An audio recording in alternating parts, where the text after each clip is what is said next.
This is what happens when you get older. You bruise so easy because your skin gets skinny. I'd like to call the meeting to order. All rise for the Pledge of Allegiance. Pledge allegiance to the flag of the United States of America and to the republic for which it stands, one nation, under God, indivisible, with liberty and justice for all. Please call the roll. Trustee Khan. Here. Trustee Minks. Here. Trustee Sheba. Here. Trustee Phil. Here. Trustee Travis. Trustee White. Here. All present, Your Honor. Thank you. Can I get an approval of the minutes from our regular meeting of June 9th? I'll make the motion to approve the regular meeting minutes of June 9th, 2026. I second that. Motion made by Trustee Minks, seconded by Trustee Khan. Any questions or comments, corrections? All in favor? Aye. All right, no public hearings. Special reports. Chief Kennedy, would you take the podium?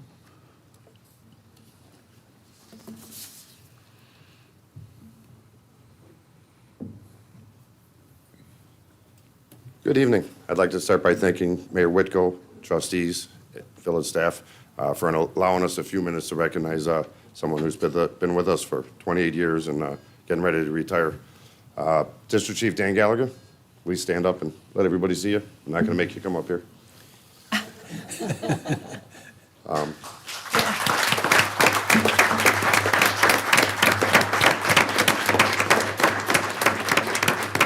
I had the intention of writing a real long speech with all Dan's achievements and accomplishments and all the things that he's given to the village and to the fire department over the last 28 years. But before I had a chance to do that, the fire department union asked if they could speak. And I think there's probably no more honor than having the people that you've commanded for the last 28 years or the last however many years speak on my behalf. So before I do that, before I turn it over to them, I just wanted to say my personal thanks to Dan. Dan and I have worked together for my 22 years. He's been here 28. We were firefighter paramedics on the ambulance together. We worked together as lieutenants. We worked together as district chiefs. Dan stepped up and was interim chief for 6 months when we were in between chiefs, several years ago. He's truly done every rank. I've worked side by side with Dan. He's contributed a lot to me. He's contributed a lot to the department and everything he's done for the village as a whole. So my personal thanks, Dan. I'm going to miss you. And I'll turn it over to Tom Goodwin and Eric Miller, President and Vice President of the Firefighters Union. Thank you. Thank you.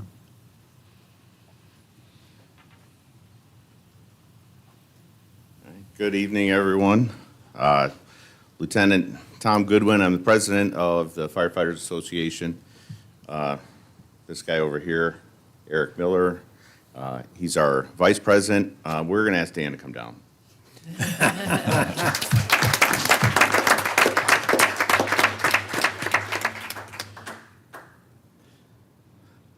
So as a union, we want to give our heartfelt thanks to Chief Gallagher and everything he's done. Vice President Eric Miller is much better at this sort of thing, so I'm going to turn it over to him. Thank you. Chief Gallagher, on behalf of the Morton Grove Firefighters Association, we'd like to congratulate you on your retirement. You've had many accomplishments in your 28-plus years of service. The Morton Grove Fire Department is stronger because of your dedication. We are grateful for your leadership in building and purchasing several fire engines and ambulances, working with village administration, the building department, and contractors during Station 4 and Station 5's renovations, promoting fire department policy development, and serving as the interim fire chief. We are also grateful for your 14 years of service as union vice president. You consistently advocated for members and provided leadership during collective bargaining. On duty, you served as an officer, a mentor, and as a friend. Your career was filled with many memorable moments, but none more profound than the day that you heard a faint whimper of a newborn wrapped in a plastic bag buried beneath a pile of towels. Your calm demeanor and quick thinking in a chaotic scene helped your crew locate and revive the infant, turning a tragedy into a miracle. Chief Gallagher, you've dedicated 38 years of service to the fire service, and we wish you a healthy and happy retirement. Thank you.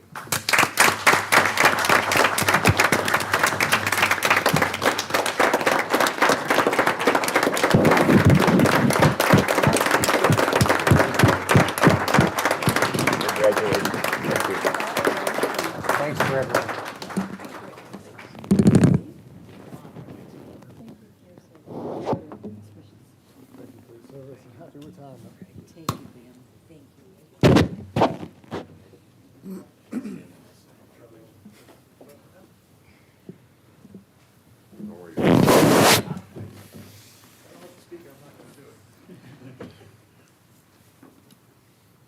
All right, well, Deputy Chief Gallagher doesn't want to say anything, but on behalf of the residents and the businesses of Morton Grove, thank you so much for your dedication and your service for the last 25 years, and best of luck in your retirement. Thank you. Thank you.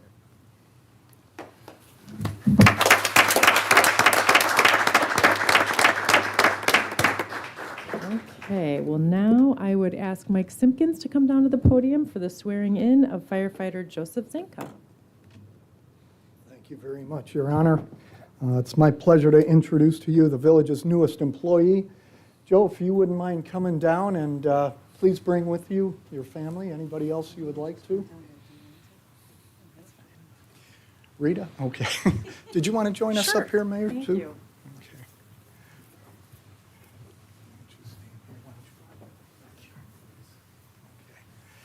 This is Joseph Zanka. Would you like to introduce who you brought here with you, Joe? I and my fiance. Oh, yeah. My father, Russell, my grandmother, Ingrid, and my stepmother, Christine's over there. Well, welcome, everybody. It's exciting to have you here, and we're fortunate. Let me share a little bit about Joe. Joe began his employment with the Morton Grove Fire Department on March 30th, 2026. He was born and raised on the north side of Chicago, and he attended Notre Dame College Prep, a proud Don, where he played football, wrestled, and ran track. Joe then attended DePauw University, where he dominated the gridiron and earned a degree in history. After graduating, Joe was a professional football player, coach, and personal trainer. Joe is honored and excited to begin a new chapter in a career with the Morton Grove Fire Department. He will give 100% of himself and use his talents to serve the community of Morton Grove. I'm sure you will. I'm going to ask you to step up here. If you wouldn't mind standing over here, I'll ask you to raise your right hand and repeat after me. I state your name. Joseph Zonka, Do solemnly swear that I will support the Constitution of the United States do solemnly swear that I will support the Constitution of the United States, and the Constitution of the State of Illinois, the Constitution of the State of Illinois, the rules, regulations, and ordinances of the Village of Morton Grove, the rules, regulations, and ordinances of the Village of Morton Grove, and that I will faithfully discharge the duties and that I will faithfully discharge the duties of the office of firefighter of the Village of Morton Grove of the office of firefighter of the Village of Morton Grove according to the best of my ability. according to the best of my ability. I'm sure you will. I'm going to have you sign 3 sheets. You could sign your name, please. There's one underneath.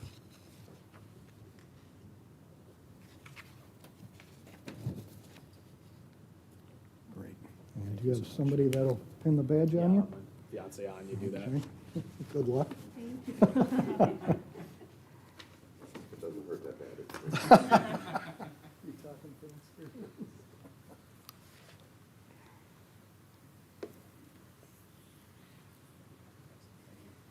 Great. Why don't you shake your hands with everybody?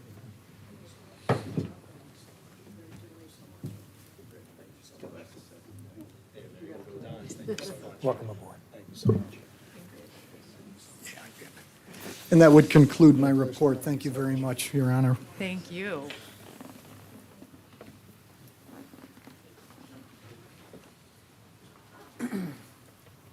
What's up, Mike? How are you? Mike, where are you going? Okay, residents' comments on agenda items only. Does anyone want to speak on anything on the agenda? Seeing none. President's report. All right. This year, the village has been proactively engaging our federal and state officials for support on community projects. As part of this process, I was able to travel down to Springfield along with trustees Travis and Sheba, Corporation Counsel Liston, and our village administrator Chuck Meyer to speak with our elected officials. And earlier this month, the state of Illinois approved their budget, and thanks to our elected officials, we were able to secure $1.405 million for Morton Grove. And I want to personally recognize the elected officials for their support of our community. Senator Villavalum, Senator Fine, and Representative Gong Gershowitz combined were able to secure $900,000 for our new police department in Village Hall. Representative Kelly helped provide $355,000 for Opticom signals on traffic lights to help first responders travel throughout our community, and Representative Cochran procured $150,000 in support of our traffic study for Lincoln and Menard. So we thank our legislators, and I hope all of our residents will as well for that. Morton Grove Days. I know Trustee Minks will say a little bit more, but next week, I can't believe it, is starting our Morton Grove Days. It's July 2nd through Sunday, July 5th. On July 2nd, we will have High Infidelity, which is an amazing band, so I hope everyone comes out. Another amazing band is Face the Music by our very own former Mayor Di Maria. We saw Mike Simpkins here. It's a real neighborhood thrill to see them. They'll also be followed by Rod Tough Curls and the Bench Press on Friday the 3rd. Semple will be playing on Saturday, July 4th. And then on Sunday, July 5th, there will be no live music or beer garden, but the carnival will still be out there for the families to enjoy for an extra day. We'll also have our parade that starts at 12:30 along Dempster Street and our fireworks at dusk at night. And if you want to see the complete schedule, please visit our village website. So I've been fortunate enough to be mayor for a year now, and as I reflect on the past year and look forward to the next 3, I wanted to take an opportunity to recap what we've accomplished. Some of the highlights last year for me include the continued investment in our infrastructure with 4 major roadway resurfacing projects and development of a capital improvement plan, updates to our village code, and a focus on economic development, and creating a program to allow seniors to remain within their homes. A longer letter and a more detailed letter will be on our social media and website tomorrow, so I encourage everybody to look at that and see all the things that this board and our staff have done in the last year. And that is it for me. We're going to move on to the clerk's report No report, Your Honor. and staff report. The only staff report is that in observance of Independence Day, the village administrative offices will be closed on July 3rd. Otherwise, that concludes my report. Thank you. Corporation Counsel? No report. Okay, reports by trustees. Trustee Khan? Thank you, Your Honor. I do not have a formal report, but I just want to wish everyone a happy Independence Day. I'll be missing the celebration this year because I'm overseas, but I look forward joining the parade. I'll be here that day, so happy Independence Day to everyone. And that's the end of my report. Thank you. Thank you. Trustee Minks? Thank you, Your Honor. I have one resolution this evening authorizing the sale of surplus village fire apparatus. It's Resolution 2637. Ordinance 0527 authorizes the village to sell by resolution of the village board obsolete or surplus vehicles and personal property that has an estimated value exceeding $1,000, which is, in the opinion of the finance director and the village administrator, no longer necessary or useful to the village pursuant to the recommendation by the Fire Department and Public Works Vehicle Maintenance Division. So it's determined that a 2006 Smeel Sirius designated Quint 4 is no longer useful for a variety of reasons, but not limited to its age or cost of maintenance, parts availability, and obsolescence, and is deemed to be surplus. The village has sold surplus vehicles and equipment through the Northwest Municipal Conference joint municipal surplus vehicle auctions in the past and has found this process to be very cost-effective. The village administrator has recommended that the above-referenced village vehicle be sold at the joint auction of surplus vehicles conducted by the Northwest Municipal Conference in conjunction with America's Auto Auction Chicago, which is scheduled to take place in Crestwood on July 16th, 2026. This resolution will approve the sale of these surplus vehicles and equipment at this auction organized by the Northwest Municipal Conference. So I move that we approve Resolution 2637 as presented. I'll second it. Motion made by trustee Minks, seconded by trustee Sheba. Any questions, comments? Hearing none, please call the vote. Trustee Khan. Aye. Trustee Minks. Aye. Trustee Sheba. Aye. Trustee Thill. Aye. Trustee Travis. Aye. Trustee White. Aye. Resolution 26-37 passes 6-0, Your Honor. Okay, and then to make a quick note about the Morton Grove Days, when our mayor was speaking, the parade starts at 2:30. Did I say that? You said 12:30. Oh, sorry. So I didn't want people showing No, up a couple hours in advance. We need them to stay nice and cool on that day. So parade's at 2:30, down Dempster Street. We start down at Central and go all the way down to Fernald. The entire festival runs July 2nd through the 5th with carnival rides, live entertainment, and endless family fun. You can visit the website at www.mortongrovedays.org, and Morton Grove Days is one word, to stay up to date. Just as a quick aside, we are still welcoming parade participants.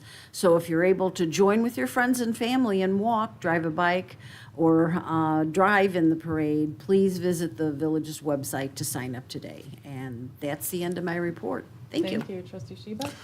No formal report. 2026 Greener Morton Grove Award Program. The Village of Morton Grove's Environmental and Natural Resource Commission, the ENRC, encourages and invites all residents and local businesses to participate in the 2026 Greener Morton Grove Award Program, recognizing meaningful efforts that support a cleaner, healthier, and more sustainable community. Winners will be announced at the 2026 Morton Grove Sustainability Expo on Saturday, September 19th. Please visit the village's website to sign up today. That's the end of my report. Thank you, Trustee Thill. Yes, Your Honor, I have an ordinance and a resolution. I have an ordinance 2612. This was introduced June the 9th, 2026. This is the second reading. It's amending Title 5, Chapter 13, Article F, Section 4, entitled Restricted Parking Streets of the Municipal Code of the Village of Morton Grove. This is basically to help the neighbors around Niles West to be able to park by their own homes. I move that we accept ordinance 2612. Second. Motion made by Trustee Thill, seconded by Trustee Travis. Any questions, comments? Please call the vote. Oh, sorry. Go ahead, Trustee Khan. My question is more to the staff. I was kind of reading the report, and I see there were a few residents that filed that complained about the parking, and there were some special public meetings. Do we have like a process in place where we take the residents' complaint? Of course, it's important for them to park by their house. I know this is not the first kind of a parking situation recently that we are dealing with. So if you can just throw some light and make me understand how the process works here. Of course. So for Zone 1, which we're adjusting, is the oldest zone in the village, and it encompasses roughly about 15th of the village. It's a very large group. And so as it's an established zone, there's not necessarily guideposts on how to make that adjustment, but what we did was we provided notice to those residents, making them aware of the change and allowing them to provide the feedback on this. So our traffic engineer, as part of that, before it got brought forward to the Traffic Commission, had those public meetings to get feedback from those residents on if they had any concerns with this proposed change, which at the end of the day is just slightly adjusting the nomenclature, I would say, for the zone, but not necessarily changing the geography for it. The proposal that we are voting on tonight, the ordinance, is restricted parking, and it's like time constrained on the parking. So I understand it's 3 zones that we are doing. So how does those 3 zones help in alleviating the parking problem there? Great question. So whenever we do zone parking, it is based really on what is causing the impact to the neighbors, and in this case, it would be the high school. And so we have it limited so that those who would be trying to use that parking area for high school use, that the limit is basically to prohibit that activity because they tend to be there longer than I think an hour. So that's why we built that in there. And the rationale with this is that we had found that there were people who don't live in that area had access to those passes, and that we had very consistently students who had vehicle stickers from different villages that were sitting there on a regular basis, day in, day out.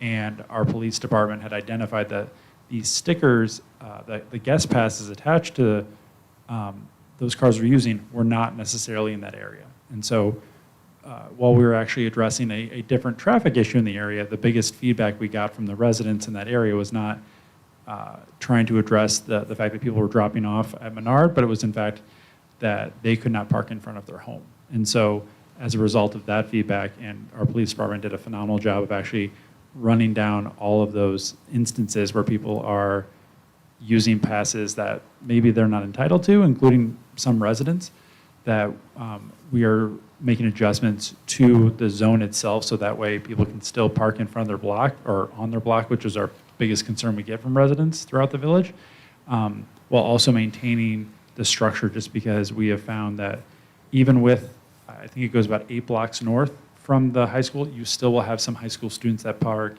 8 blocks and one house north of the high school and walk that distance down. So even with it being an incredibly large zone, you still have people that will park that way out.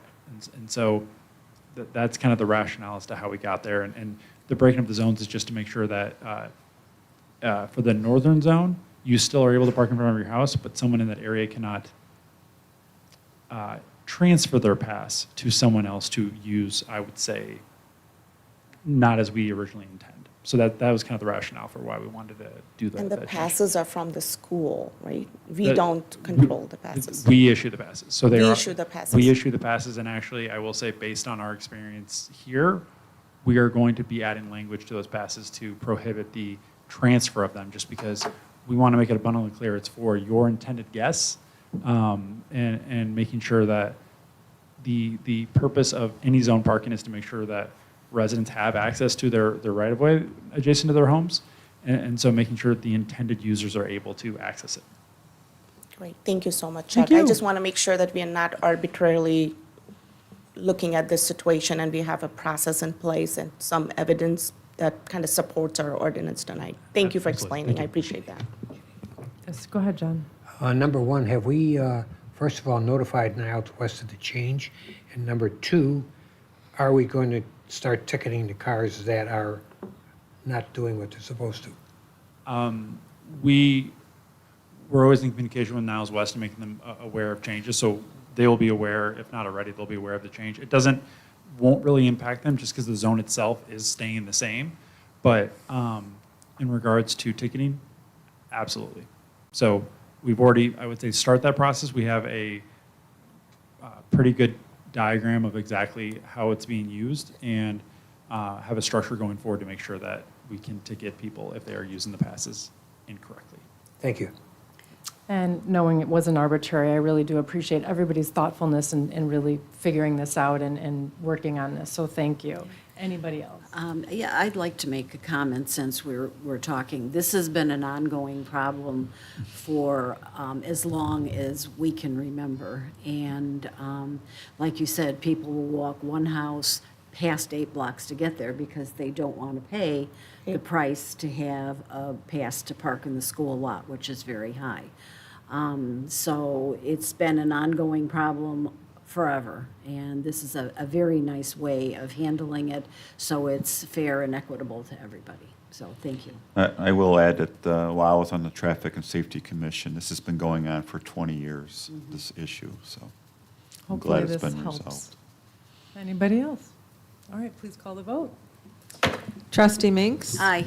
Trustee Sheba? Aye. Trustee Phil? Aye. Trustee Travis? Aye. Trustee White? Aye. Trustee Khan? Aye. Ordinance 26-12 passes 6-0, Your Honor. Thank you. I also have Resolution 2638. It's authorizing a contract with Horror Construction Incorporated of Goodfield, Illinois, for the 2026 sewer lining program. I move we accept Resolution 2638. Second? Motion made by trustee Thill, seconded by trustee Travis. Any questions or comments? Hearing none, please call the vote. Trustee Sheba? Trustee Phil? Aye. Trustee Travis? Aye. Trustee White? Aye. Trustee Khan? Aye. Trustee Minks? Aye. Resolution 26-38 passes 6-0, Your Honor. Just a couple of comments. Remember to water the trees, and remember to fly the flag. End my report. Thank you. Trustee Travis? Thank you, Your Honor. Just a reminder that the CRC Summer Photo Contest has begun accepting submissions. The event will run until September 1st, with winning photos being acknowledged at a future Village Board meeting and being displayed at Village Hall. The contest invites residents to capture the spirit of what makes the village special. So you can find out more information on the village's website. That is the end of my report. Thank you. Thank you. Trustee White? Yes, Your Honor, I have ordinance 26-13. This is the second reading. This is amending Title I, Chapter 11, Section 4, entitled Fees for Specific Permits, Licenses, Certificates, and Services, and Title 10, Chapter 5, entitled Property Maintenance Regulations, to establish a structural integrity inspection program for select multifamily residences. I move to accept ordinance 2613 as Sec- presented. Second. Motion made by Trustee White, seconded by Trustee Thill. Any questions or comments? Hearing none, please call the vote. Trustee Thill? Aye. Trustee Travis? Aye. Trustee White? Aye. Trustee Khan? Aye. Trustee Minks? Aye. Trustee Sheba? Ordinance 26-13 passes 6-0, Your Honor. Thank you. Ordinance 2614, this was introduced on June 9th. The second reading is scheduled for July 14th, so there's no action on this evening. I'm going to ask for a motion to continue it to July 14th. You want to? Sure. I'll make a motion to continue it to July 14th. Second. Motion made by Trustee White, seconded by Trustee Khan, to move the ordinance 2614 to July 14th. Any questions, comments? Please call the vote. Trustee Travis? Aye.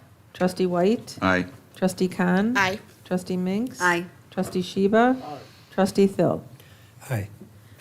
The vote is 6-0 on moving the second read of ordinance 26-14 to July 14th. Thank you. Anything else, Trustee White? That's it for tonight. Okay. Thank you. Any other business? Presentation of warrants, Trustee Khan?